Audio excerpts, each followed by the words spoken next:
Welcome to today's episode of the Mindset Mentor Podcast. I'm your host, Rob Dial. Today, I'm going to be teaching you 6 different steps to taking back control of your life. And so I have about 500 and something thousand people that follow me on Instagram, and I get a lot of messages from people. And a lot of times it's, hey, Rob, I want to change my life. What should I do? And sometimes it's, hey, I'm in an absolute desperate place. Please tell me what I can do to change my life. And so whatever situation that you're in, you're probably listening to this podcast because there's a part of you that knows that you want to grow, you want to change, you want to become better, and you know that there is another level of yourself that is out there for you to grow and improve upon and become that version of yourself. And so no matter where you are in your life, whether you are just at rock bottom or, hey, shit's going pretty well, it's pretty awesome, it could be better. I'm going to give you 6 steps that you can use and just try and just see how it works. And really, this is my tip for you. If you really want to make a massive change in your life, I want you to disappear for 3 months. Let me explain what I mean by that when I said disappear for 3 months. I mean anything that is outside of things that are absolutely 100% necessary and things that you have to do. Disappear from them. And so, if you are a single person and you've got a job and you've got nothing else, then literally disappear and see nobody outside of the people that you absolutely need to see for 3 months. You can do anything for 3 months. It's not a huge deal. Just try it on. See how it works for you. Now, if you've got a family and you've got children, I'm not saying go rent an Airbnb and be away from your kids for the next 3 months. What I'm saying is outside of your duties and your obligations, disappear. So disappear to everybody except for your spouse and your children or whatever it is that you happen to have to do. So it's like you could tell your friends like, hey, I'm disappearing for 3 months. I'm really going to work on myself. I'm really trying to improve myself. I just want you to be able to respect that. I'll call you in 90 days. How does that sound? I'm going to go over 6 different steps of what I think that you should do every single day there's no way, there's nothing else that you're doing besides this, outside of this. You're disappearing. You're putting this down. You're doing these 6 things. And you're figuring out exactly what it is that you want to do in order to reset your life. It's kind of like, the other day I was on my TV and I have the YouTube app on my TV and I was watching YouTube and there was some sort of glitch in the YouTube app. And I tried to change the channel, didn't work. I tried to turn my TV off, it didn't work. So the only way to actually fix the problem was to do a hard reset, to unplug my TV, keep it unplugged for 20 seconds, plug it back in. Hard reset, started working again. Some people listening to this podcast, you just need a hard reset on your life. So that after 90 days, you come out of your cave after 90 days, your hibernation, and you're a different version of yourself. People think it takes a long time to change your life. It doesn't. It really doesn't. It just takes hard fucking dedication, which most people are not willing to do. So let's dive into it. The first thing I want you to do every single day is meditate. What does that look like to you? Well, it could be 10 minutes per day. It could be 20 minutes per day. For me personally, I like to do at least 20 minutes per day. And the way that I like to think about it is I know that for me, for most people, it's pretty much proven at this point, that when you wake up in the morning, your brain, your subconscious, is the most influenceable. I don't know if influenceable is a word, but if it is, if it's not, I just made it up. It is the most influenceable within the first 15, 20 minutes of waking up. That is when your brain is still in theta state. And so what I like to do, literally every single morning, this is what my morning looks like. I wake up, I go to the bathroom, I brush my teeth, I get a glass of water, I sit on my couch, I put on YouTube, and on YouTube, I look up 20-minute meditation music. So there's no guided meditation for me. I just like the meditation music. I sit on my couch, my wife, my dog. We meditate for 20 minutes every single morning, first thing in the morning, after going to the bathroom, brushing teeth, drinking water. I recommend that you do it first thing in the morning without fail for the next 90 days in a row. Hard reset on your fears, your worries, your beliefs, and hard reset on the story that's happening in your head and starting to become more of a more calm and centered person. I like to look at meditation like lifting weights. When you go into the gym, you can lift a little bit, right? But as you keep going and you keep going a little bit more a little bit more, a little bit more, a little bit more, the more that you lift heavier and the more consistent that you are, right? So it might be 10 minutes today. You do 10 minutes a day for the next week. Then it might be 15 minutes for the next week. Then it might be 20 minutes for the next week. It might be 30 minutes for the next week. There's a point in time about 5 years ago when I was meditating for an hour every single morning. And I'm like, shit, I need to get back to that. I was really good at that point and went from 10 minutes to 15 to 20, 25, 30, 35, 40. And I got a little bit more, a little bit more, a little bit more. I'm at 20 now. I'm not mad about it, but I could go a little bit longer as well. And so that's the first thing I want you to do. Hard reset. First thing in the morning, meditate. Second thing, make it a non-negotiable. And these 6 things should be non-negotiable if you really want a hard reset. Second thing is you need to work out or get some form of movement every single day. You have this amazing machine, this amazing system, this amazing body that you're born with. And it reminds me of whenever I think about how people treat their bodies when I look out into society, and I've definitely been one of these people that did this before, is there's a line that Jimmy Buffett has that I remember from when I was a kid because my parents are really big Jimmy Buffett fans. And he says, I treat my body like a temple. You treat yours like a tent. Most people treat their body like a tent. Like they don't treat it to the level that they should. When you treat it like a temple, it's like if you ever walked into a temple before, like a really nice one, they're clean, they're perfect, they're serene, they're amazing. Like think of your body that way. Move it in some sort of way. Your body was made to move. Treat this thing the way it was treated. Even if you're really overweight, move. Because as you start moving, it becomes easier to move. Go for a walk. Do some stretching. Do some air squats. Do some yoga. Go into a gym. Lift some heavy weights. Do whatever it is that you need to do to get your physical body moving. I said this a couple episodes ago, but I like to view the body as like a separate being outside of me. If I had a dog that was a puppy, it would be terrible to take that puppy and put it in a cage and keep it in mostly a cage its entire life, wouldn't it? Because the puppy wants to move, it wants to run, it wants to experience the world. That's what your body wants to do as well. But how often do we just sit all day long, right? So get your body moving in some sort of way every single day. Whatever that looks like to you, you can decide, but it is a non-negotiable.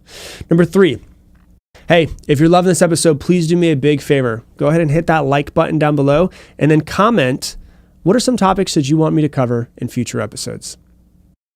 Figure out a specific lifestyle diet that you want to do and stick to it. I don't care what it is. It doesn't matter to me.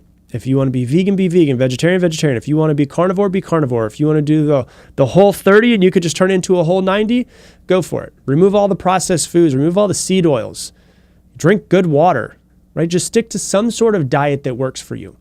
Right? What intuitively feels right. Some people, vegan feels intuitively right. Some people, carnivore feels intuitively right. Some people, omnivore feels right. I don't really care what it is that you do. Now, I'm not here to preach one over the other one. I know it works best for me, but my body is different than yours. My body is different than every other person in the world. Your body's different as well. What works best for you? Start eating intuitively. Have less sugar. Have a lot less, well, definitely get a lot less seed oils, but have a lot less processed foods. If it came from a box, try not to eat it, but stick to some sort of diet for the next 90 days. Not because of it's definitely the consistency and the mindset shifts when you have a diet for sure, but the better you take care of your body, the better everything else becomes. So that's number 3. Number 4, sorry everybody, remove alcohol just for the next 3 months. You can do it. I promise you can do it. Think about the last time, most of you are, it's probably like when you're like 17 years old, the last time you went 3 months without drinking a sip of alcohol. It's really a crutch more than anything else for people most of the time. We're trying to numb ourselves. We're trying to disconnect from the world.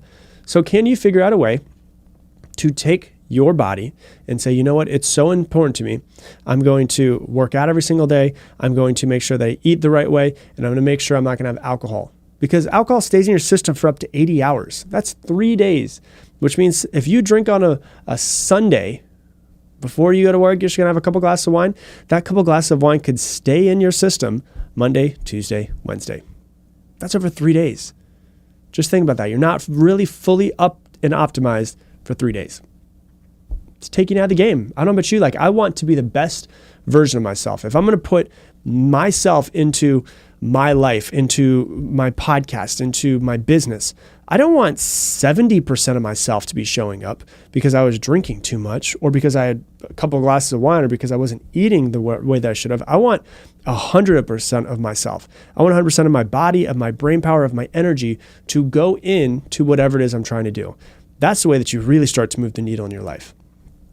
You can do it. Just remove alcohol. That's number 4. Number 5 is to journal. To figure yourself out, to start to figure yourself out, because we all have stories and narratives and traumas and identities and personalities running around inside of our head. We do. We all have them. They're all going all over the place. We're not really even sure what's going on in there. We think we are. And then what I always hear from people every time I tell them to journal so often is, I thought I knew myself until I started journaling. You really don't know yourself until you journal. Put all of your thoughts and your feelings down on paper. Become curious about yourself. When you start really sitting down, just become curious. Like, what am I thinking? What am I thinking about? Why am I thinking that? Why am I the way that I am?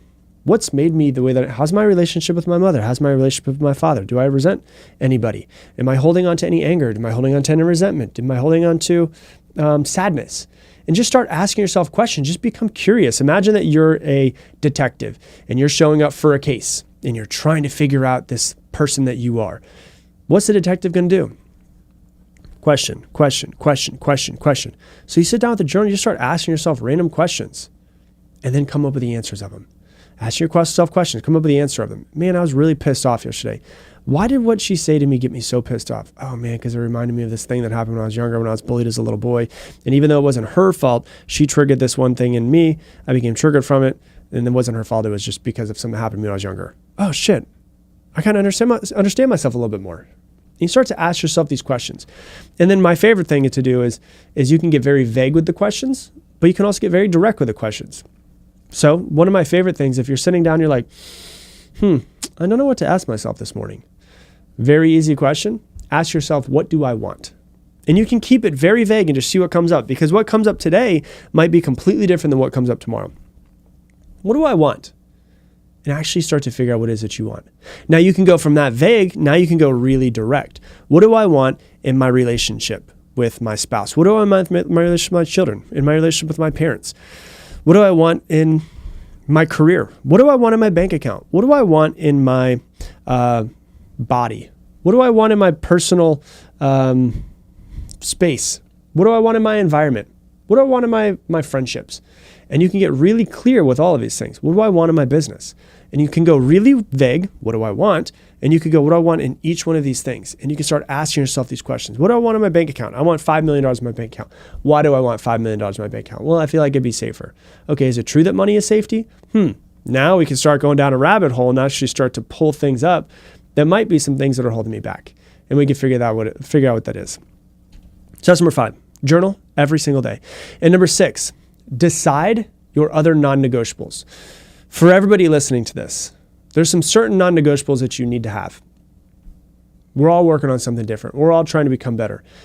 What you need to become better, or I would say a more evolved version of yourself, because better, I don't really like using the word better because better implies worse, which means that you're worse now than you will be. That's not the case. You cannot be better or worse as a person. You could just be more expansive as a conscious human being that you are. So what would make you more expansive, more evolved than who you currently are at this moment? Maybe you need to focus on some gratitude. Maybe you need to focus on praying every single day. Maybe you need to focus on business outreach. Maybe that's something that you really need to do. Like you have this brand new business and you just really got to do, some outreach. You got to knock on some doors. You got to do some cold calls, whatever it might be. I need to do 50 cold calls every single day for the next 90 days, right? So maybe you need gratitude. Maybe you need prayer. Maybe you need business outreach. Maybe you need to, a non-negotiable is you need to turn your phone off at 6 p.m. and hang out with the family and put all of your energy into the family. I don't know. It's different for you, but really what it comes down to is you figuring out how to take back control of your life. It does not take a lot of time. Your life can change immensely in a very short period of time, but it really comes down to how dedicated are you actually? How much do you actually care about making a shift in your life? You've got to figure out your non-negotiables, the things that you need to do every single day for the next 90 days, and you got to disappear from everybody else. Get away, do whatever it is you need to do. That is the way that you reset your life and take back control of who you are, where you're going, and the life that you're creating. So that's what I got for you for today's episode. If you love this episode, please do me a favor. Share it on your Instagram stories right now. Take out your phone, share it on your Instagram stories, tag me in at Rob Dial Jr., ROBDIALJR. You could just share a screenshot of the podcast. You could share a link to it. You could be on a run and you're just sharing a video of you talking about it. Whatever it is, I always like to check them, see what you guys are doing. It's just a way to pay it forward so that more people can actually find this podcast, because we don't have any massive company backing this that's putting millions of dollars into making sure that it becomes better. The way that it grows is from you guys helping us with grassroots. That's the way it's been for almost 8 years now. And so if you would share it, I would greatly, greatly appreciate it. So that's what I got for you for today's episode. And with that, I'm going to leave you the same way I leave you every single episode. Make sure that you make someone else's day better. Go out there, do whatever it is you need to do. And I'll see you guys in the next one. Because when you learn how to work with it, you'll actually be able to find out that it's a superpower. Today, we're going to talk about adult ADHD. Oh my gosh. And we're going to talk about how to actually use a supercharged brain, which if you have ADHD, that's kind of what you have. And the reason why I think this is so important, I've talked about this in the past, and I had a lot of emails the last time I spoke about this, is because so many people hold themselves back because of ADD or ADHD, whichever one you think you might have. And they blame it as if that's the reason why they're not successful, as if that's the reason, oh, well, I have ADD, so there's nothing I can do about it. I'm just going to be unsuccessful my entire life. Oh, I'm not where I want to be in life, so it's because I have ADD, I can't do it. Oh, I can't focus. It's because I have ADD. And they use it as like this external thing that they can blame as to why they don't have the life that they want. But I really believe, I've done a lot of research on ADD and ADHD recently, and I think that the way that ADD is talked about is completely false. When you look at it, ADD, attention deficit disorder, I want you to understand, it is not a disorder, it's a trait. So and what I mean by that is like disorder means that the connotation with disorder is probably like something's wrong with me, right? But there's nothing wrong with you. It's just a trait. Like some people are calm. Some people have tons of energy. Some people have curly hair. Some people have no hair. Some people have brown hair. Some people have blonde hair. Some people have red hair. Some people are outgoing. Some people are shy. Some people are tall and some people are short. But none of those are disorders. They're just traits. Like for instance, I'm 6'2". The world is way different for me than someone who's 5'1". But the world's also way different for me than is for someone who's 7'4". Not one of them is good and one of them is bad. None of them are good. None of them are bad. They just are. So what we need to do is we need to go, okay, this is how I am. And I just work with the cards I've been dealt versus going, oh, well, I have brown hair, so that's the reason why I'm not successful in this world. I'll never be successful because I have blonde hair. No, it's like, okay, you have ADD or ADHD? Cool. Let's work with it. Not blame it for why we're not where we want to be, because you can work with it and use it for what it's used for. Because when you learn how to work with it, you'll actually be able to find out that it's a superpower. So what I want you to do is if you think that you have ADD or ADHD, I want you to stop thinking of it as a deficit. Stop thinking about it as something that's holding you back. Society makes it seem like something is wrong with you. And I'm here to say that's not true, because, they think, oh, there's something wrong with me. And then people think that they can't succeed because of it. So then I did some research. I'm like, are there any successful people with ADHD? And I was like, oh yeah, there are.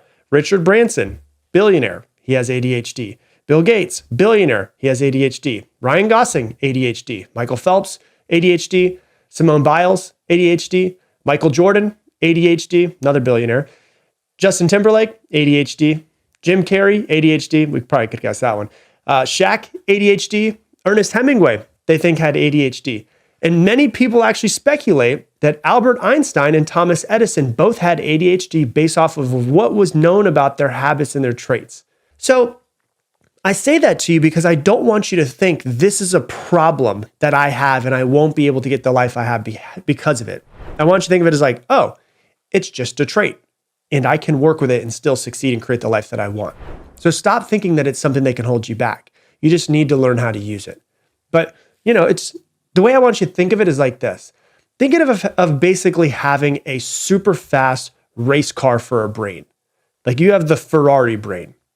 ADHD brain goes super fast and you could think a million things at once. It only becomes a problem when you need to hit the brakes and when you need to slow down or stop, or if you need to use it specifically for a reason. But a Ferrari brain, if used correctly, knowing that this is how I am, can be your superpower.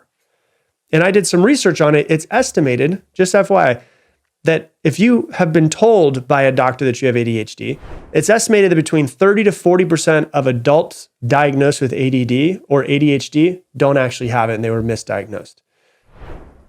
That they just need to work on their focus. So I'm not saying that you do or you don't have it. I'm just giving you statistics. About 30 to 40% of adults that were told by a doctor that they have ADD or ADHD don't actually have it.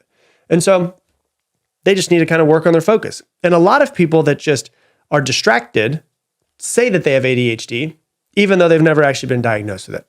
So let's talk about it. There's a couple main symptoms of ADHD. It's inattention and hyperactivity. And you must know about these and understand what they are and how they work so that you can start to get the benefits from them as well. If you use them correctly, they can help you have your ADHD become your superpower. And so the first thing is inattention. And so inattention just basically means that you drift away from tasks that don't interest you very much. It's been found that when someone with ADHD finds something that they like to do, they actually have a stronger level of focus than someone who doesn't have ADHD. They call it hyperfocus. So hold on. This is kind of crazy.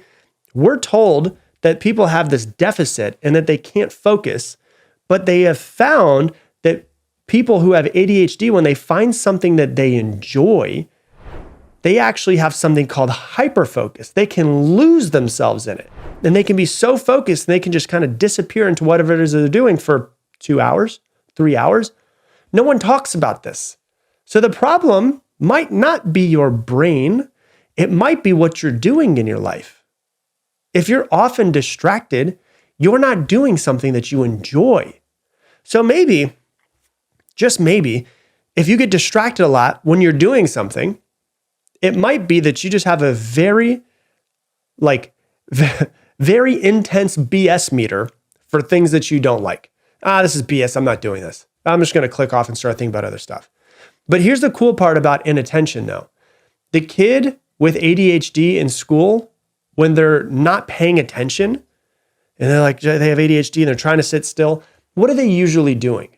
They're usually daydreaming in some sort of way. Teacher's like, hey, Johnny, hello, are you here? And he's like, oh, yes. What was I just talking about?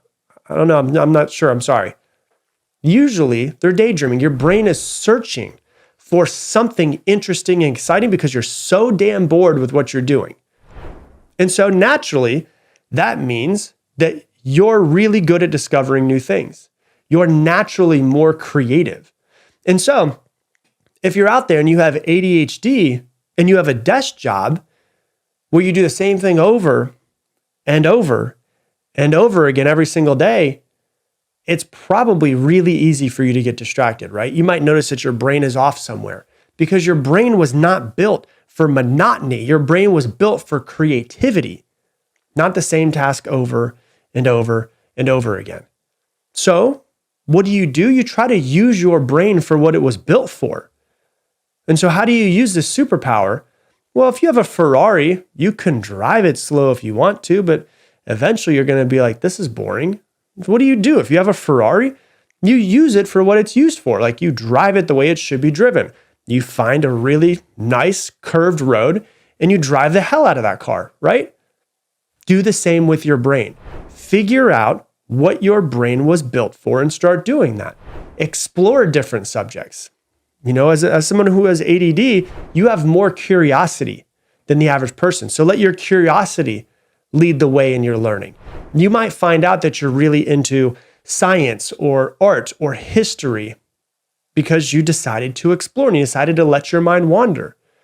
Also, it's been found that people who have ADD are very creative and really good at problem solving.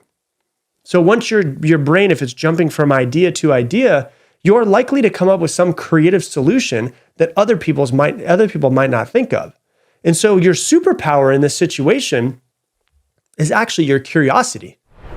You can be very curious and you can have these great ideas, and that's a great part of what you have of having ADD is that you have amazing ideas and you have very outside of the box thinking. You're not really like a put in one place and think inside the box. So you can see things from a point of view that the average person cannot. And so this really, really helps with problem solving. So that's something that people with ADD should try to do. Try to do more problem solving, try to be more creative, try to have more fun, try to find something where you can love it so much that hyper-focus clicks in and you can just lose yourself in that thing. Because if you do that, that's what your brain is built for. So that's the first thing, is inattention. The next thing is hyperactivity, which is like this powerhouse of energy. Hyperactivity might make it hard for you to sit still, but guess what? It's also like having a near endless supply of energy. My friend Amy, 100% has ADHD. And that woman has more energy than any person I've ever met. When I first met her like 10 years ago, 15 years ago, almost at this point, she would wake up in the morning. Well, first off, she would party until like 3 o'clock in the morning. And then she would wake up and be at the gym at 8 a.m. to teach spin class. And she would teach like 3 classes of spin class. Then she would get out, she'd get done, she'd eat some food, and then she'd go out and party again. And I was like, how do you have so much energy? She'd be up until 3 o'clock and then she'd be at spin class at 5 and she'd do 3 classes. I was like, this is insane. And then she'd have a ton of energy to go out and party again. And so, she has so much energy, but, she also loses her phone at least once a day. Like that's just known. The amount of times that we've had to go back to a place because Amy forgot her phone at a restaurant happens all the time, right? And so while other people might get tired, you're the type of person where you can just get started. And so this energy can actually be your powerhouse and it can drive you to achieve more. It can drive you to go further. And so you've got to try to make the most of this balanced energy versus being like, oh my God, I've got so much energy, I can't sit still. This is a problem. It's like, no, how can you use it for your benefit? So what I would recommend is like, you've definitely got to stay active, like channel your energy into sports, into dance, into physical activities, into martial arts in some sort of way. It's a really great way for you to focus your mind and use your power for good. Also, what I would recommend with all of this energy is to take on some challenges. Like give your brain new challenges to work through. Your brain is creative. You've got more energy. It's more curious than the average person. So allow yourself to be more curious. Allow yourself to start thinking outside of the box, to start thinking things that are different.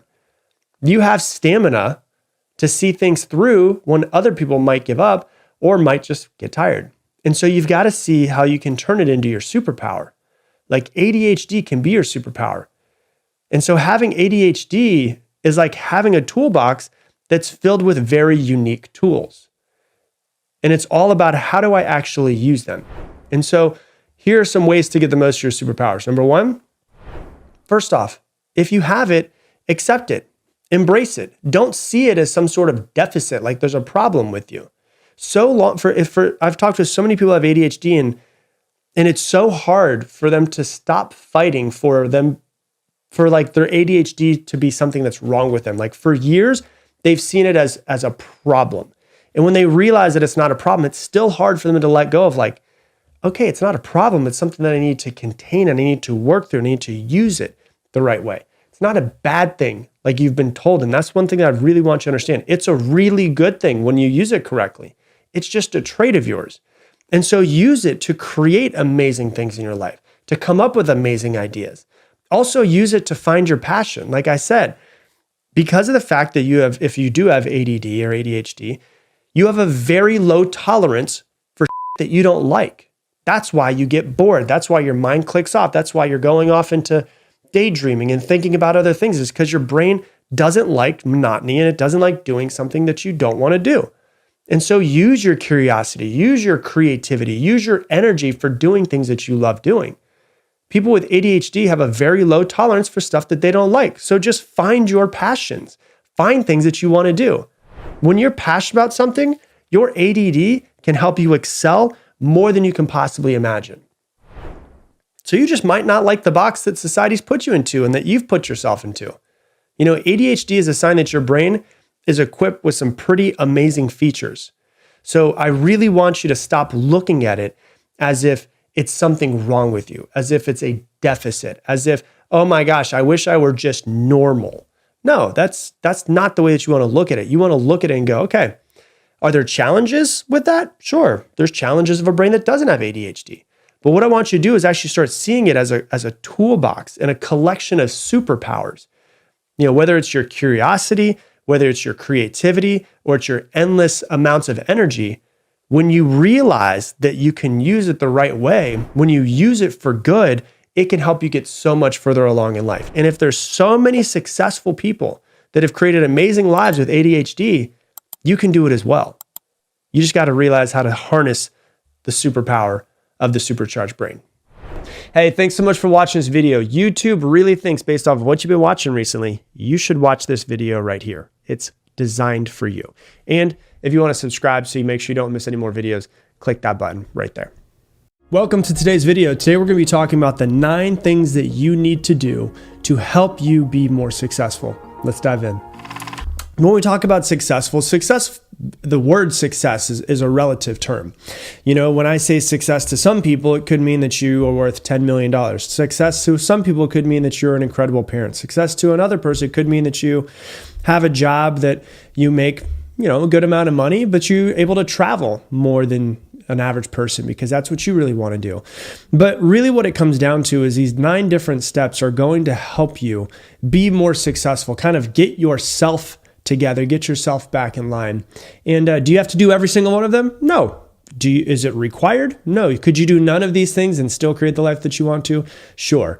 But if you do these things, it will make you more likely to get the life that you want. But then also at the same time, it also make it easier. So shall we dive in? Let's do it. Number 1, they wake up early. Not every single successful person wakes up early, but I would say 85-90% wake up earlier than they need to. And the reason why is because they work on themselves before they go out and they give themselves to other people or their business and their children. You know, if you look at people like Richard Branson, he wakes up at 5:30 in the morning. Tim Cook, who runs Apple, 4:30 in the morning. Howard Schultz, who runs was the founder and CEO of Starbucks, 4:30 in the morning. Really what it comes down to, and I think the overall attitude behind it that's important, is they wake up proactively and not reactively. And they decide, you know what, I'm going to wake up earlier so that I can get some time to myself, maybe get a workout in, maybe do some reading, whatever it is they want to do. You know, if you have an hour to kill watching TV before bed, just take that hour, go to bed earlier, and then wake up an hour earlier. So you go to bed earlier, you wake up earlier. The day is the same length. It's just if you're sleeping for 6 hours or if you're sleeping for 7 hours, you're sleeping for 9 hours, whatever it is, just shift the time that you go to bed.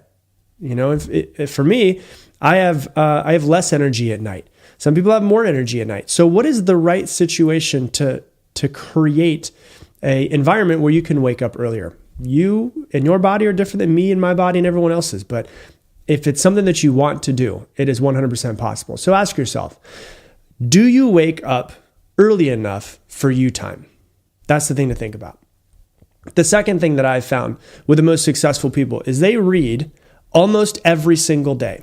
It's really interesting. There was a study that was done like 10 years ago that found out that the average successful CEO reads about 60 books per year, which is more than 1 book per week. But 80% of the people in the United States, households in the United States, 80% didn't even buy a book.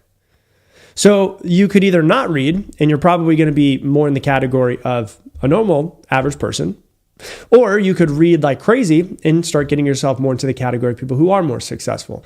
If the average CEO reads more than a book per week on average, Maybe you should just, as Tony Robbins says, success leaves clues. Maybe you should just follow the tips to success. It's also been found that reading every single day lowers your stress. It fends off neurodegenerative diseases like dementia. So if you want a healthier brain and you also want to be more successful, why don't you just take 15, 20 minutes a day, build it into your schedule, probably build it into the extra hour that you're waking up earlier, and just see if you can read every single day. So ask yourself this question: how often are you actually reading, and is it often enough? Cool. That's number 2. Number 3, more often than not, they exercise consistently. And the reason why is because they understand that there is a mind-body connection. They understand that the better your body is, the better that your body is functioning, the better that your mind is going to be functioning. And your mind is the most important part to create the life that you want. And so essentially, you're going to most likely have a better life. The body makes more energy when you work out more often. And so if you're sitting around and you're like, well, I don't have enough energy to work out, your body adjusts. That's the beautiful thing, is as you start working out more, your body makes adjustments and actually starts making more energy. And so what you can do is start building in the practice of exercising every single day. It doesn't have to be like hardcore, intense weight training every single day, but can you get the actual movement that you need to every single day? It could be weightlifting, it could be stretching, it could be yoga, it could be going for a run. Whatever it is that you want to do, can you start to develop? Because it is true, if you don't use it, you lose it. You might be 30 years old right now, but I guarantee you, if you don't start using it, you're going to get to 60 and you're going to have a lot of problems. And so can you start exercising more, using that mind-body connection so that your mind and your body function better throughout the day? So ask yourself, how often are you working out, and how often do you want to work out? Okay. Number 4 is they write down their goals. There was a study, and you've probably heard me say this many times, in the 70s, where Harvard did a study with their graduating class, so people who were getting their MBA, and they found out that 3% of their students wrote down their goals. They followed up with all of them, and that was about 10 years later in the 80s, and they found out that those 3% that wrote down their goals were 10 times more financially successful than the other 97% combined. 3% were 10 times more successful than the other 97% combined. Why? Well, because it's real. When you take your goals and you don't just think of your goals, but you put them down on paper, it makes them real. It makes them physical. It makes them physically exist in this universe now. And when it's on paper, as I always say, it can be planned. And then you can get more clear on your goals. And as you get more clear on your goals, you can start planning how to actually create the goals that you need to, and planning and putting a to-do list around it. You can make a date of when you want to hit this goal by. And so they write down their goals. And I've said this multiple times in the podcast. One of the most successful people that I know, he's an incredible human. He was worth about $100 million by the time he was 40 years old. I see him all the time, and every single time that I see him, he always has his planner with him under his arm, as if he's going to class. And he's 50 years old now, and he always has his planner with him. And in the very back page of his planner is all of his goals, and he reviews his goals every single day, right? And so it's just about how do you become more aware of taking your goals from your brain, putting them down, and then having an actual plan of reviewing them as well. So ask yourself, how often do you review your goals? How often do you write down your goals? Cool. So that's number 4. Number 5, and this one is super, super important, is they find mentors. The average millionaire has had 7 mentors throughout the course of their life. And the reason why a mentor is important, whether it is a paid mentor or whether it is a free mentor, and I've done episodes on the difference between the two of those and the benefits and pros and cons of both of them. The reason why it's important to find a mentor is because mentors shorten your learning curve. You can learn from all of their mistakes. And so they basically collapse time. You could get 20 years of knowledge in 2 years from somebody. And so when you have somebody that's a paid mentor, they feel responsible for your success or your failure. So they have a little bit more skin in the game. They're more serious. If you have a free mentor, where I have many free mentors, just friends of mine who I look up to in many different ways, and I learn from them on how to be better in different categories of my life. We don't talk every single week. We don't hang out every single week, but when I do get around them, I learn from them. And so there's pros and cons to both. But really what it is like, how can you get around more people who are in the energy of the life that you want to create? If you want to be an incredible parent, how can you get around more incredible parents? If you want to be a great business owner, how can you get around other successful business owners? If you want to be a really great student, Where are the great students on your campus hanging out?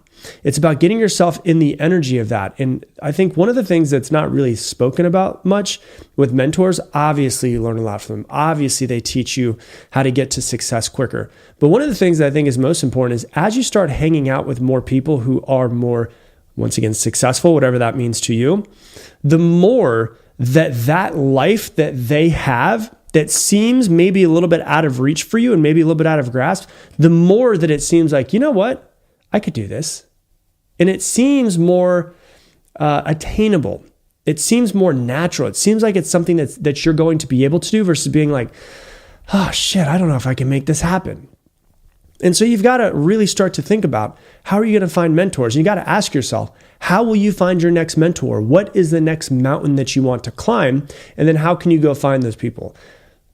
Cool. That's number 5. Number 6 is the way that they speak to themselves, more positive self-talk. They speak to themselves positively, or at least they don't talk shit to themselves.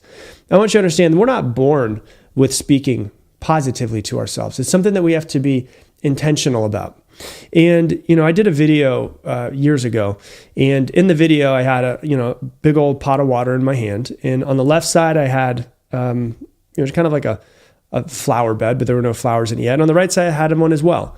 And I said that the way that you want to think about this is that when you have these thoughts, your thoughts are energy, and the energy is like pouring water into a flower bed.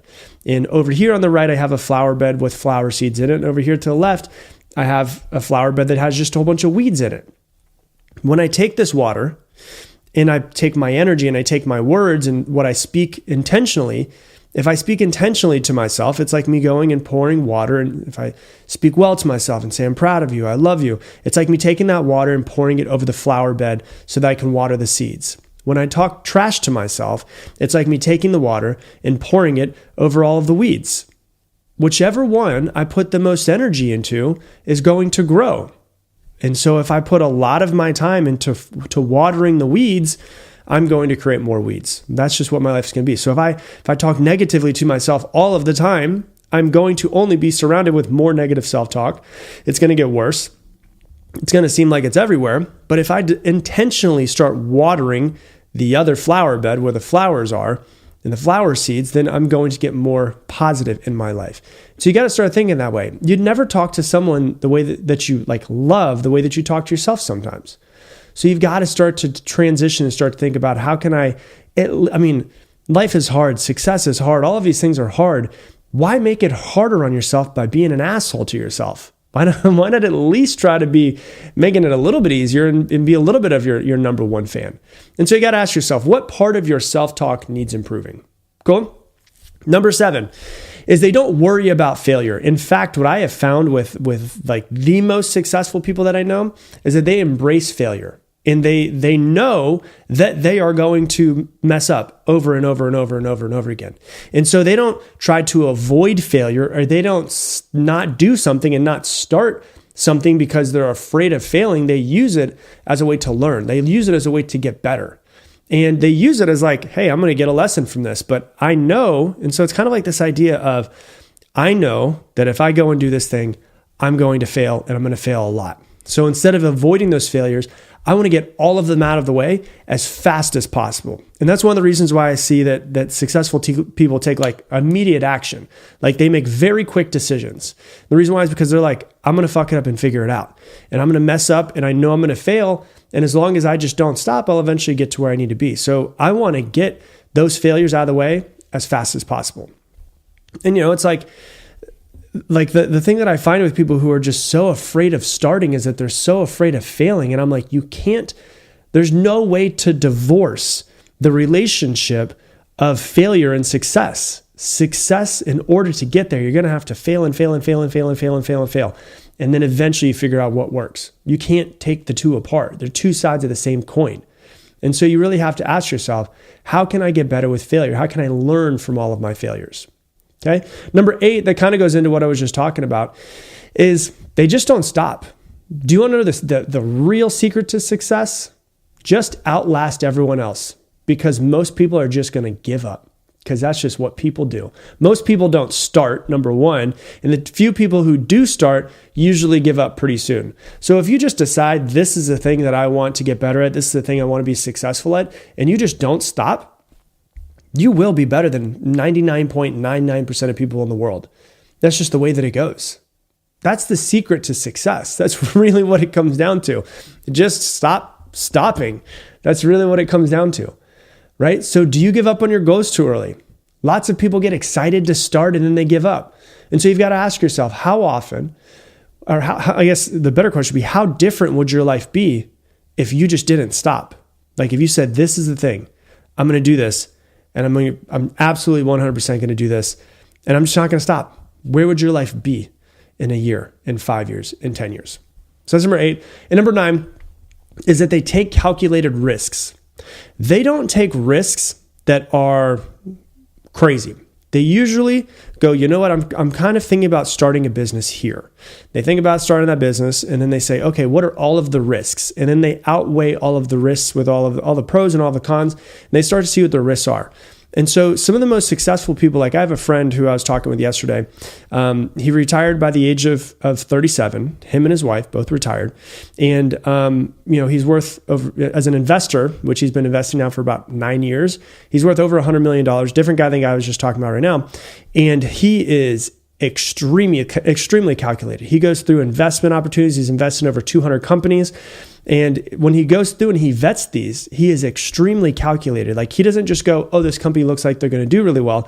He does a background on every single person who's the head of the company, which costs $1,500 per background check. And sometimes it's $5 or $6 for each company. He does all of this and he's very, very calculated with all of the risks that he takes. Some people would see someone that's like an angel investor and be like, yeah, they just throw a bunch of stuff at the wall and hope that one of them takes off.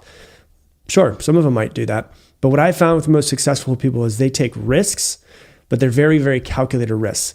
On the opposite side, the people who I found who are the most unsuccessful are afraid of taking risks. They're afraid of getting out of their comfort zone. They're afraid of doing something different. They're afraid of doing something that is different that they've never done before, that's outside of their comfort zone, that makes them feel a little bit not safe.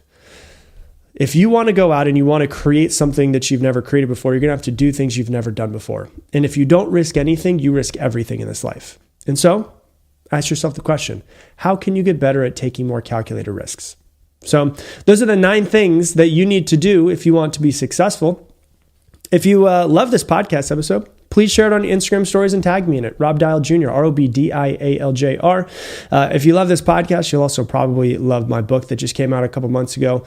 I've realized that we are born with the most complex piece of machinery in the entire world in between our ears, but we have no idea how to use it. And so I wrote this book to be a step-by-step manual to understand your brain and understand how to use your brain and human psychology in order to start taking action. So you can understand the step-by-step process of the psychology of taking action. The book is called Level Up, How to Get Focused, Stop Procrastinating, and Upgrade Your Life. So it's sold wherever books are sold. So if you type in Rob Dial Level Up, it'll pop up and you can get it there. And with that, I'm going to leave you the same way I leave you every single episode. Make it your mission to make someone else's day better. I appreciate you, and I hope that you have an amazing day. One thing that I've found with people, I coach a lot of business owners. I've coached thousands of business owners over the past few years, is that one of the things that I hear that's an excuse for not being where you want to be yet is I don't have enough time. And that, I'm just going to be honest with you, is fully 100% a cop-out. And the reason why is because of the fact that nobody in this earth is going to get more than 24 hours in a day. We all get exactly the same amount. And so really what it comes down to is if I'm saying I don't have enough time, I'm taking the blame and I'm blaming something externally outside of me. When in reality, for me personally, I want to be able to blame everything on myself, because if I can blame it on myself, that means I can also control it. So it's not that you don't have enough time and you're not able to do it. It's just that maybe you haven't been able to effectively manage your time that you do have. I'm not saying that some people don't have a full-time job and kids and all of that, and some people don't have a job and don't have kids, and there's difference in how much time that they have. Time management means that you just need to get better at managing your time. And the amount of important tasks that you get done per day or per week will dictate what becomes of your life. So really what we need to focus on is with every hour of our day, How can we be more productive? Not busy, but productive. Busy is like, I don't know if you've ever been busy all day long and you're working, you're doing things. And at the end of the day, you're like, God, I feel like I got nothing done. Well, it's usually because you're focusing on busy tasks. But when you're productive, you have the feeling of moving the needle forward. And that's what we're going to talk about today, is how to be more productive. So I'm going to give you 4 tips on it. The first one is to, yes, everybody, start scheduling your week on Sunday night. It only takes 15 minutes. I recommend that every person do this. I've been recommending it for years and years and years. You have a date with yourself every single Sunday night. It could be Sunday morning if you want to, while you're having your coffee and the kids are still asleep, or Sunday night when you're just sitting there and you're thinking about the week ahead. You take 15 minutes and you look at your calendar and what you have going on, and you look at your to-do list and what you have going on.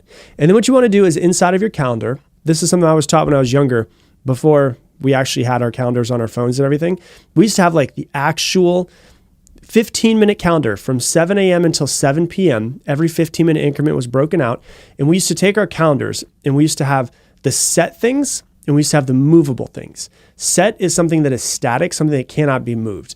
And so what you do is you sit down and you write all of the things that are set in your schedule that have to occur at certain times, and you put those into your schedule first. So it could be like you have a meeting with your boss Tuesday at 3 p.m. Put that in your schedule. That is something that is set. That is something that is static. That is something that is not movable, right? It's like a boulder. You can't move a boulder. You're just going to have to put that in your schedule. So in those 15 minutes, you put all of your meetings and all the things that cannot be moved in your schedule. Then you look at your to-do list and you start to plan the things that are movable. These are things that will be placed into your schedule after the static things, after the things that are set, after the big, huge boulders. Now you can start placing the little rocks. The rocks can be movable if they need to be. But what you're trying to do is you're trying to get a pretty good idea, and that your schedule will change multiple times throughout the day, throughout the week. I promise you that. But you're trying to get an overall idea of what the week looks like. Because a lot of times people are stressed or anxious going into their week or going into their day because they don't have a real solid set schedule that they can look at and says, okay, from this time to this time, from this time to this time, from this time to this time, this is what I'm doing. When you have a schedule that has all of your set things and all of your movable things have been placed into it in the other times, it makes you feel way better. And then, because schedules change and things get done and some things don't get done, you have a morning meeting with yourself for 5, maybe 10 minutes every single morning. And what you do is you take your to-do list for that day, things that need to be done that day. And what you do is you actually start to plan out your day, move around things that need to be moved, and make sure that you get done the things that are the most important. A lot of times people just want to check off stuff on their to-do list, but those things on a to-do list are not necessarily important. And so you're just going to have a 5-minute meeting with yourself and just visualize what your day is going to look like. You put it on paper, you start to plan it out. Okay, I'm going to cross off this on my to-do list at 2 p.m. I'm going to cross this on my to-do list at 11 a.m. And you start to get an idea of how to actually start crossing stuff off. Because a lot of times we just get stressed when we have open time and we know we have a lot of things to do, but we don't know exactly what to do right now. We're trying to mitigate that by just making sure that we can look at our schedule and just go, okay, I got to do this. And we just take action. Now, that goes into number 2. Number 2 is actually how to prioritize your to-do list. And so there's a thing called the Eisenhower box. It is also called the Urgent Important Matrix. And it was created by the 34th President of the United States, Dwight D. Eisenhower. And the matrix really helps you make decisions to prioritize tasks based on their urgency and their importance. And so it's basically, if you just imagine a box and you imagine a cross through the middle of it so it looks like a window, this is what it really is. There's 4 separate quadrants of the box.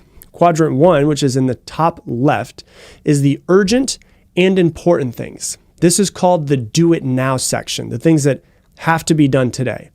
And you do these tasks immediately if possible. These are tasks that need immediate attention. You either do them immediately or you make sure 100% that they're going to be crossed off today. These require your immediate attention. So, then maybe a crisis comes up or a pressing problem or a deadline is really approaching. These are the things that are going to be in that box. So like an example would be, let's say you have a work deadline and you have a presentation that's coming up tomorrow, but you haven't finished the slides for it. Well, then obviously this is going to be in quadrant 1. This is urgent and this is important. Finalizing this becomes your top priority for the day. And so you look at your schedule and you actually put it in there how you're going to get this top priority done. So that is quadrant 1. Next to that in the top is, to the top right, is not urgent, but important. This is what they call the decide part of the box. You decide when to do it. So what you do is you start to schedule these things out. So things that are like super urgent, you're probably going to do right now. Quadrant 1 is, hey, this is definitely something that needs to be done. It's not urgent, doesn't have to be done at this exact second, but it is very important. And you're also going to schedule those into your schedule to make sure that they get done. You want to cross off as many important things, whether it's urgent and important or not urgent but also important. You want to try to schedule those into your day today. These are really, really critical for your long-term success. These can be tasks that are like related to your long-term goals, your planning, whatever it might be. But spending more time here reduces the chances of the tasks falling into quadrant 1, which is like, holy shit, I got to get this done immediately right now. So it could be like, for instance, personal development, setting aside time. Like this is not urgent. It doesn't have to be done right now, but it's really important for me to get this done. Or my workout. It doesn't have to be done at this exact moment, but it is really important that it gets done today. So you set aside time each week just to learn a new skill or to get better with your personal development or to make sure that you work out or to learn a foreign language or get better at digital marketing. Things that can enhance your professional and personal life could be in this. Another thing could be your relationships, for instance. Planning a date night with your spouse is probably not urgent, but it's important. This is something that definitely you want to make sure that you do, because I don't know if you're like the average person that I speak to. But the average person I speak to is like, man, yeah, my wife and I, we've been talking about going on date nights every single week, and then this happens, and we have the kids, and then we have work, and we end up just pushing it to the next week, and then we forget about it, and we push it on to the next week. So it's like, it doesn't have to be done immediately, but it's important. So maybe you look at your schedule and say, okay, Friday, 6 p.m., I'm going to make sure I take my wife out. We're going to go to this place. Okay, so I'm going to get reservations here. And I also need to make sure that we schedule a babysitter. So therefore, you're planning ahead in these things that are not urgent. They don't have to get done right this second, but they're still important. We make sure are scheduled. Okay, so that's quadrant 2. Quadrant 3 is in the bottom left of this little box. And quadrant 3 is the delegate section. The question, who can do it for you? So one of the things I think has been really eye-opening for me and will be eye-opening to a lot of people listening to this, read the book that was written by Tim Ferriss called 4-Hour Workweek. He completely changed my mind on time management. He changed my mind on emails. He changed my mind on delegation. Some of you guys are like, well, I work a job and I work for someone else. A lot of times you could hire a virtual assistant for $6 to $10 an hour. They could work 10 hours a week for you, and they can get done the little tasks almost as well as you can. But now you can just pay them to do it so that you can focus on the more important things. You can hire somebody to do it. Maybe if you have things that are urgent but not important and they need to be done today, maybe you can delegate them to your children if they're old enough. If they're teenagers and they can get that thing done for you, hey, honey, can you do this thing for me, and make sure they do it. Sometimes you can delegate it to your spouse. Maybe they can do it. Oh, this thing has to be done today, but it's not the most important thing. So it might be like, oh, it's really important that it's urgent that we get everything figured out, all the clothes washed for our kids before their soccer practice tonight, their soccer game tonight. But it's not like the most important thing in your life to make sure that your kids have a clean jersey. But it's important. I'm sorry, it's not important, but it is urgent. And so you can either hire someone to do certain things for you. You can have the children do it for you. You can have your spouse do it for you. The question really is in this section, can somebody else do it for you? If you cannot delegate it, then set specific times in your schedule to handle them. So if like you say, okay, well, I'm looking ahead on my schedule. Tommy has his soccer game Thursday at 6 p.m. He's got a bunch of dirty clothes. He's 16 years old. He can do it himself. Figure it out. Either that or you're just going to wear some dirty, smelly clothes to your next game. You could do that if you wanted to, or you could say, hey, he's only 6. He's not able to do his clothes, so I'm going to make sure that I do it at 7 p.m. tomorrow, so therefore I know it's going to be done on time. And so that way you can use these tasks and make sure they get done, but you can, hopefully, if you can get better at this, like delegation is not an easy thing for a lot of people, but if you can delegate all these things that are not important, it'd be really good. Another good example of this would be like emails, right? Emails, Sure, maybe sometimes emails are urgent, but 95% of the time, emails are not really urgent. They don't have to be done immediately.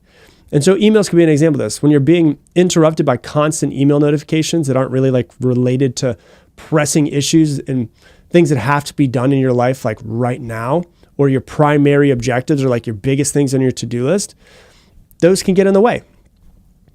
Can you talk to your boss if you're a manager and say, hey, listen, I really need an assistant? Could we talk about maybe me getting an assistant so that I can start focusing on the higher level things that are to my pay grade?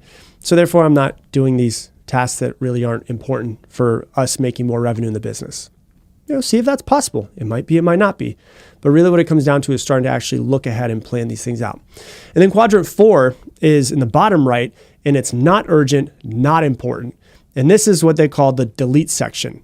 You want to try to eliminate as many of these things as possible. These activities that are in this quadrant have very little value for in your life. It could be time-wasting tasks, or it would be nice to get this thing done. But examples of this could be like mindlessly scrolling on social media. That's not urgent. That's not important. Can you just cancel those things out of your life? Delete Instagram. See how much better your life becomes. Or it could be watching random TV shows. Maybe you do love a TV show, but you know that thing's not going to completely change your life by watching the next reality TV show. And so if you could start to think about your to-do list that you make every single Sunday, and then you go through every single and change around and create every single Monday, then you start to put them into these 4 different quadrants and start to see what's urgent, what's important, what's not urgent, what's not important, and start to actually figure out how you can get better at these. That's number 2. Number 3 is time blocking and batching. Time blocking just basically involves saying, hey, from this time to this time, I'm going to be doing this, which we've kind of been talking about a little bit.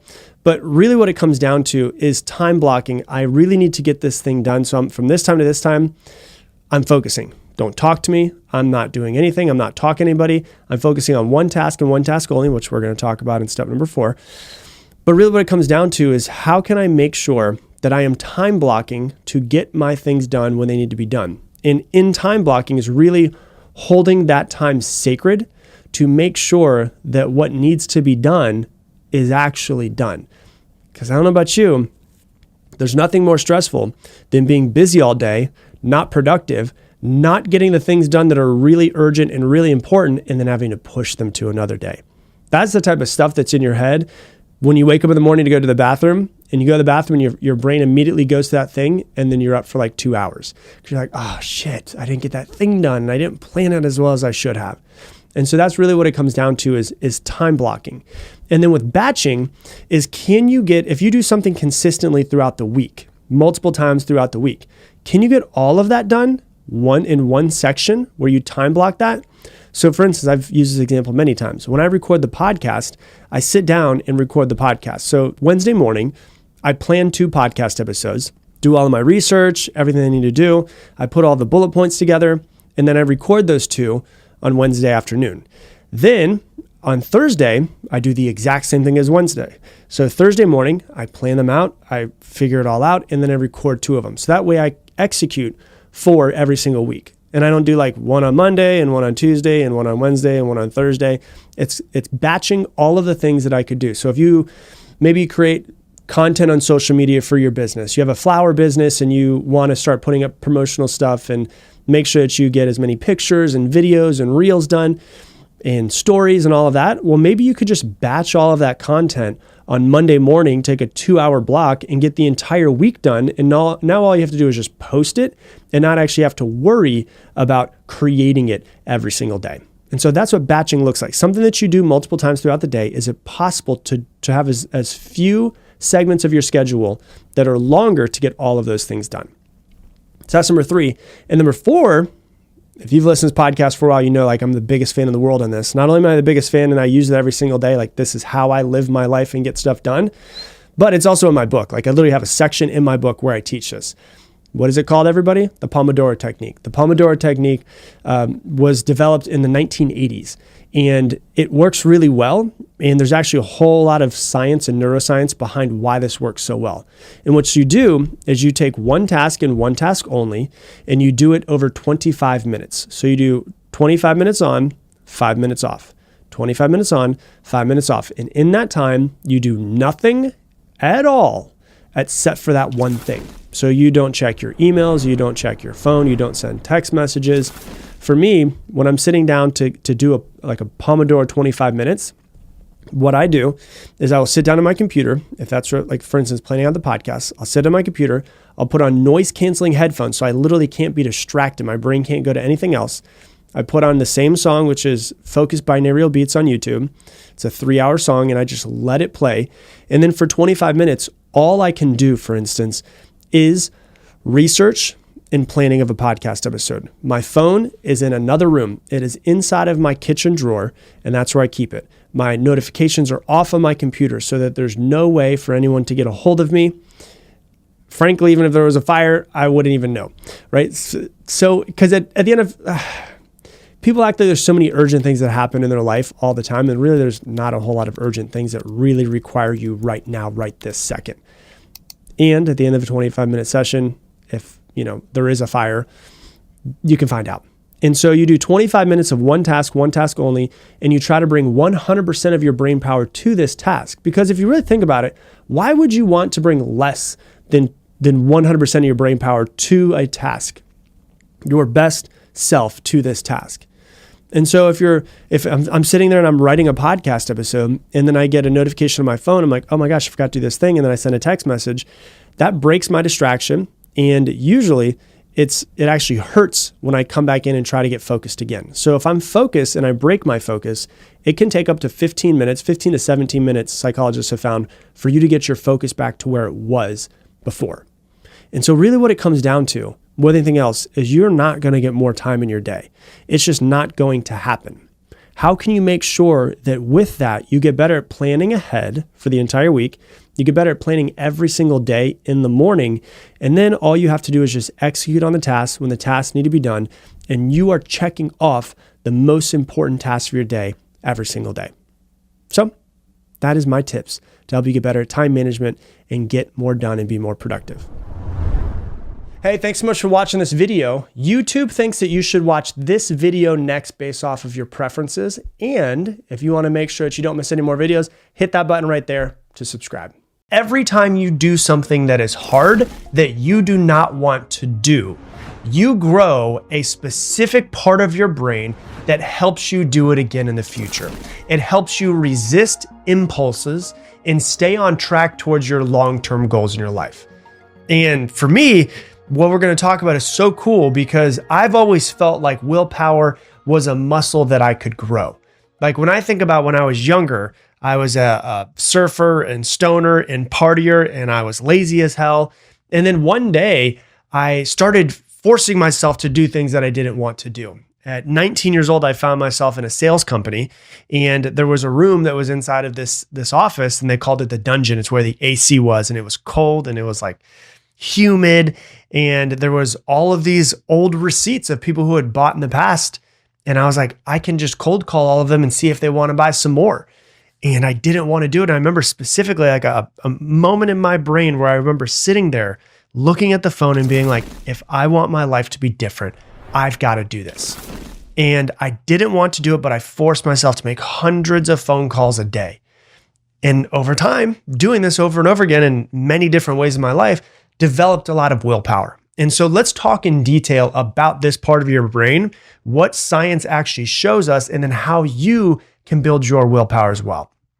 So there's a part of your brain that's called the anterior cingulate cortex. I'm going to call it the ACC for the rest of this, just to make things shorter, okay?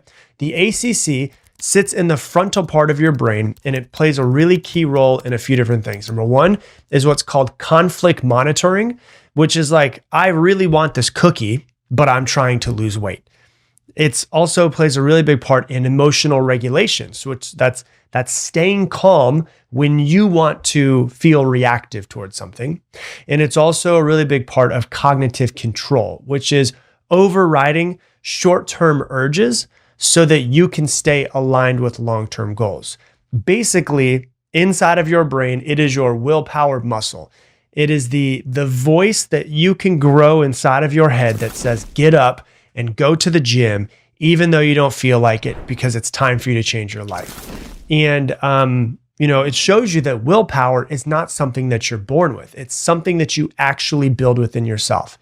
They found that when humans repeatedly do stuff, in this research that all of this comes from, when they repeatedly do things that they don't want to do, those things that require an internal resistance, the ACC gets larger in those humans. So people who do things that they don't want to do and choose long-term gratification over short-term gratification and take the hard road in life, the ACC in their brain actually grows and gets larger.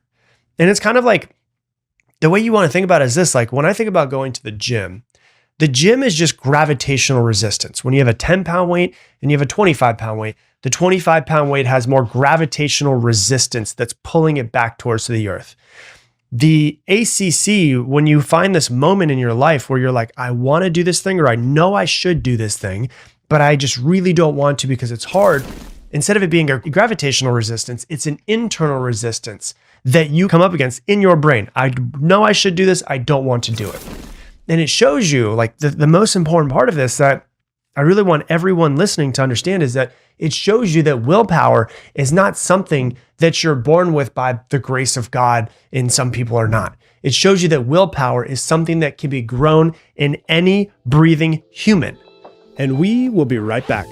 Hey, if you've ever wanted to be coached personally by me, right now is your chance. I just opened the doors to Mindset 2.0, which is a 12-week system that's designed to help you finally break free from procrastination, to stop overthinking, stop holding yourself back so that you can create the life that you want. But the doors are going to close in just a few days, and the first few people who join are going to get a massive discount plus access to exclusive bonuses that I've never put out before. And so if you've been waiting for a sign, this is it. All you need to do is go to coachwithrob.com right now. Once again, coachwithrob.com, or you can click the link that's down in the description, and I'll see you on the inside. And now back to the show. People who exercise regularly, they found, especially if they exercise when it's really hard and they don't like doing it and they don't feel like doing it, they show more ACC activation and structural growth, which means that the actual ACC in their brain is stronger and bigger in their brain because they grew it through neuroplasticity than those who don't exercise regularly. They've actually found that people who are obese individuals on average have smaller ACCs than somebody who is not obese, simply because they might have trouble saying no to food or saying no when, they want to stay on the couch and they feel like they should get up and go for a run. But, what's really interesting though, is when someone who's obese, who has a small ACC, begins to work on themselves and lose weight and go to the gym and eat healthier and say no to the cravings that they have, their ACC region actually grows. So someone who is obese, who has a small ACC, who decides that they want to start working on themselves and growing and losing weight and saying no to the sweets and saying no to sitting on the couch and getting up and doing the hard things, their ACC grows inside of their brain. Like, this is it's fucking mind-blowing if you really think about it, right? They have found that athletes, monks, long distance runners, and people who train for endurance, they all tend to have a larger ACC than the average person. Why? Well, because they've obviously grown it. And then last, they found that people who challenge themselves consistently, so it obviously can be running, it can be saying no to certain things that you eat, but it can also just be like growing your business and following through. It might just be that the reason why you're having such a hard time growing your business is because you haven't pushed yourself enough in your life. And so people who challenge themselves through business, through emotional or psychological effort, like therapy or sobriety or meditation, also show growth in their ACC as well. This is mind-blowing. It shows you that you can grow your willpower, which is amazing. And this is the most important insight. You don't build discipline by doing more. You build discipline when you do what you're emotionally resisting. So if you're resisting something in some way and you decide to do it, those are the moments when you build up your discipline.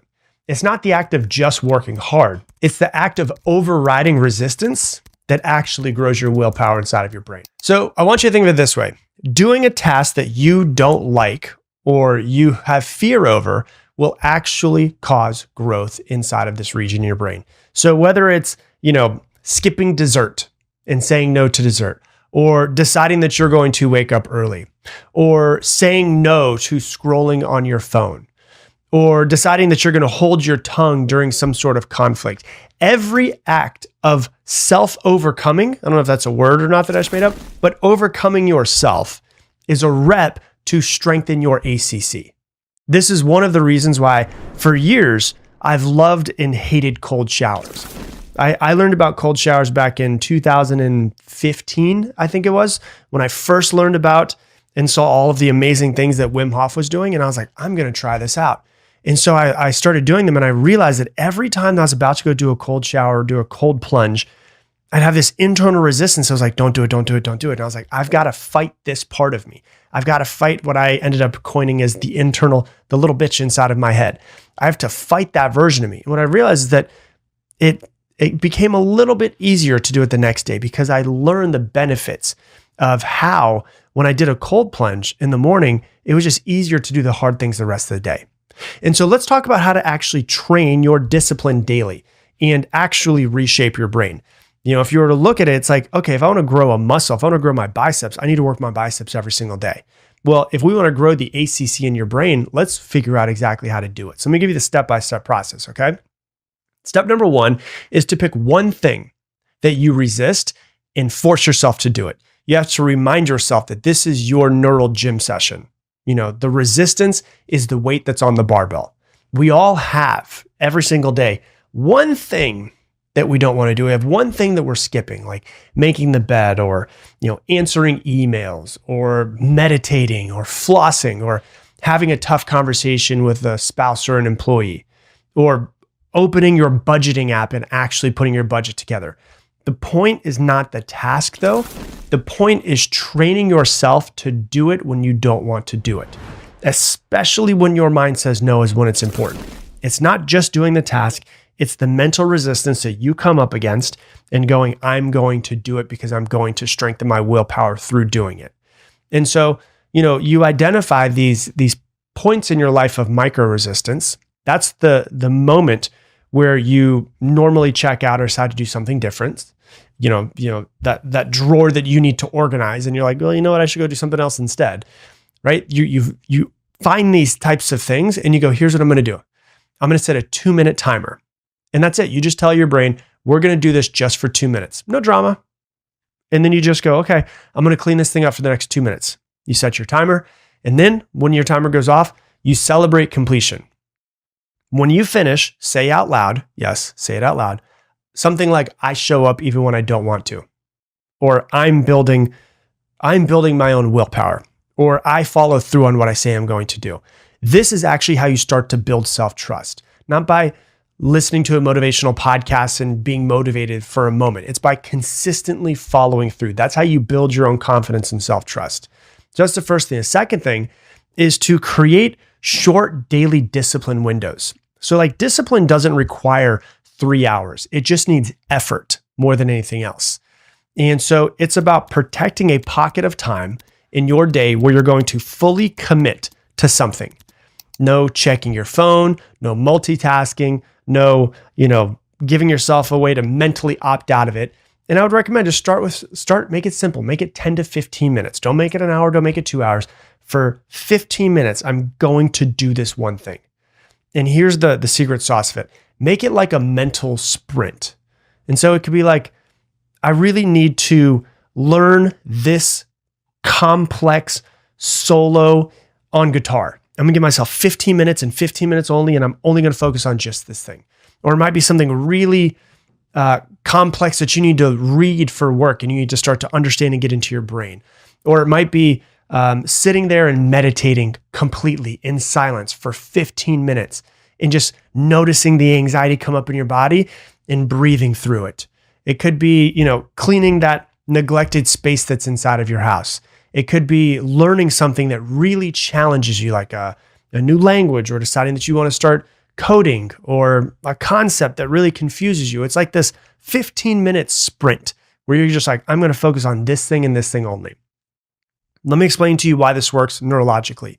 You're exercising a part of your brain. It's called the prefrontal cortex, which is where your decision making and impulse override comes from. You're also lighting up the ACC, which we talked about, the anterior cingulate cortex, every time you override your distractions. When you go, oh, I need to check my phone. Nope, not doing it. Oh, I need to go do this. Nope, I'm not going to do it. You're lighting that part of your brain up every single time. Once again, you're not training the task. You're training the skill of willpower. And so you've got to take it really seriously. This is your mental gym. This is your mental version of flossing. It's not glamorous. It's not sexy, but it rewires your capacity for bigger things in your life. So that's the second thing. The third thing is to lean into discomfort as regularly as you possibly can. Discomfort, most people associate as a bad thing. They associate it as the enemy. Discomfort is not the enemy. And so I want you to reframe and rewire your thoughts around discomfort. Like, this one isn't about just like suffering through something. It's about stretching yourself through something. And most importantly, it's about breaking your brain's addiction to comfort, because comfort is the killer. And so, like, leaning in, what could leaning in look like? You're in the shower, you get this crazy idea, maybe I should take a cold shower. And your brain's like, nope, don't do it. Definitely don't do it. No way. And you're like, oh, there it is. That's the internal resistance that I needed. I'm going to do it for 30 seconds. It could be something like that. It could be, as I said, deciding to sit still and meditate or just breathe without looking at your phone for 5 minutes. It could be, doing something that's boring because you don't want to do it, but you know that you should, and then finishing it on purpose. It could be something happens to you and you want to blow up on somebody. You want to, do whatever it is that you normally would have done in the past. And you're like, you know what? I'm not going to react. And you're like, no, what? I'm not going to react. And you hold back from venting or yelling or arguing just one time today. And the feeling, that feeling of internal resistance. Like, that's your moment. And you have to remind yourself, this is my moment to choose differently.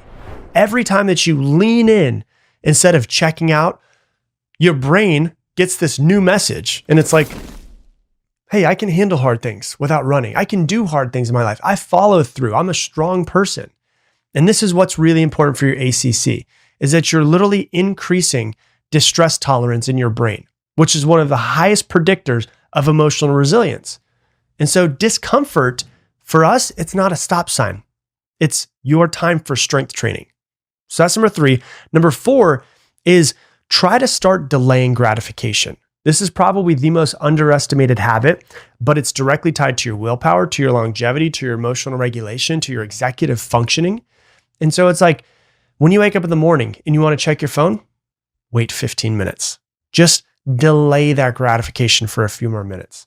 When you have that snack in your hand and you want to eat that snack, that bag of chips or that piece of candy, you're looking at that snack, delay the gratification. Put it away and hide it in the back of your pantry and walk away from it. Or even better, throw it in the trash because your body doesn't need it in the first place. And at the end of the night, even if it's just one time a week, like, end your night without TV or Netflix or your phone. Just delay this gratification. You want to buy something, which so many people just get instant gratification from. They feel awkward in the world, so they go shopping, they buy something, and they get a little hit of dopamine. Like, leave something in your cart for 24 hours before you purchase it. Just delay this gratification. And what these are doing, these tiny little pauses are resensitizing your impulse circuit.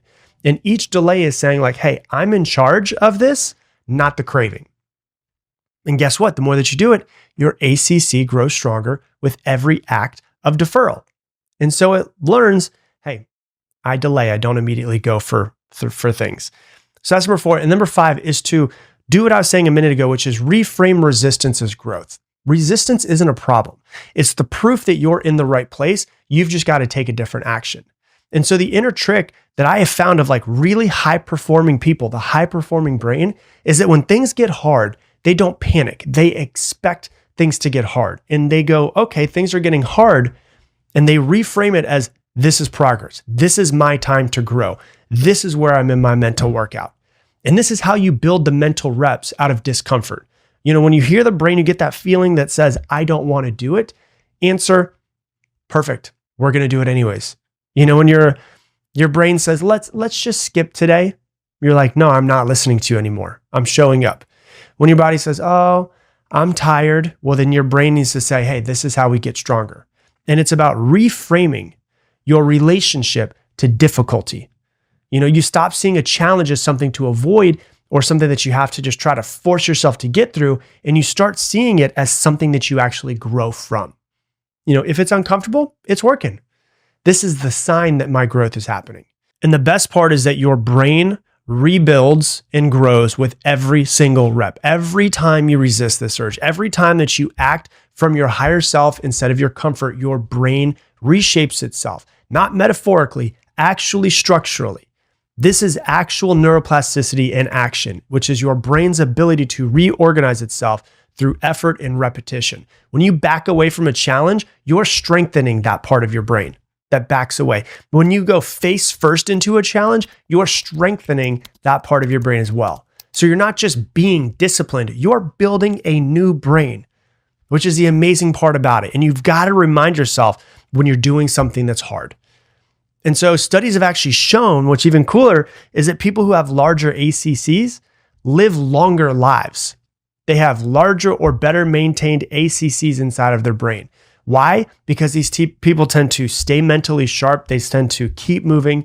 They are more emotionally regulated. They stay engaged with their goals and personal growth and in all of their old age. And so willpower doesn't just build character. It preserves cognition and keeps you alive longer. And so if you're lazy or you feel like you're not ready to take action and you feel like you back away too much, you're not lazy. You don't back away too much. You're just undertrained. Your willpower muscle is weak.